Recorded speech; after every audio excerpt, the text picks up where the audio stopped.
thing we talk about. We don't actually talk about the wonders of Putney or the wonders of Hounslow. We actually talk about the wonders of the city, whether it's Westminster, whether it's the City of London. That's the real London, the tourist London, the Queen. The Queen? Yeah, are you spelling that with an E or an A?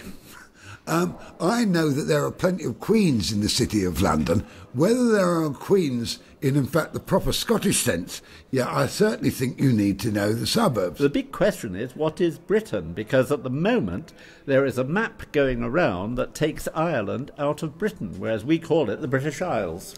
You're quite right, sir. What is even worse is these foreigners who consider that Great Britain is because we're great. What they have not understood is Great Britain as opposed to Little Britain that lies in France. But in practice, it's very important, this thing called the coastline. We are an island, and an island is defined by its coast.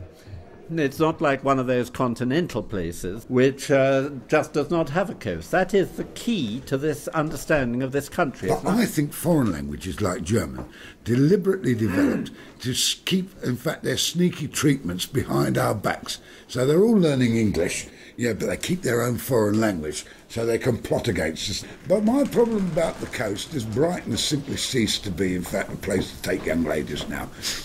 Well, it does depend what you're looking for. And I mean, if you are looking for sex, I don't blame you looking for it. But if you are actually looking for majesty, and if you're looking for tradition, and if you're looking for the real values that make Britain great, then you've got to go to the centre.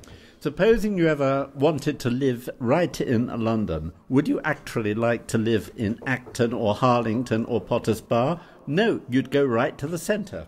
That's the real place. Quite the contrary, sir. You don't know your literature. Because of what's the man that wrote "Come Friendly Bombs and Fall on Slouch"? John Betjeman. John Betjeman. Well, he said about Putney, he said the lads of Putney are rather decent as a rule, but they haven't got the varsity touch after a public school. And I'm personally in favour of not having the varsity touch. Now, if you go into the centre of the city, they're all, in fact, these people from Oxford and Cambridge, or alternatively, bloody tourists. When are we going to get rid of them? At least in Putney, or even in Wimbledon, we don't get the bloody tourists. The whole point about having loads of tourists is that they actually appreciate the real thing, and the real thing is the city. That's the thing we talk about.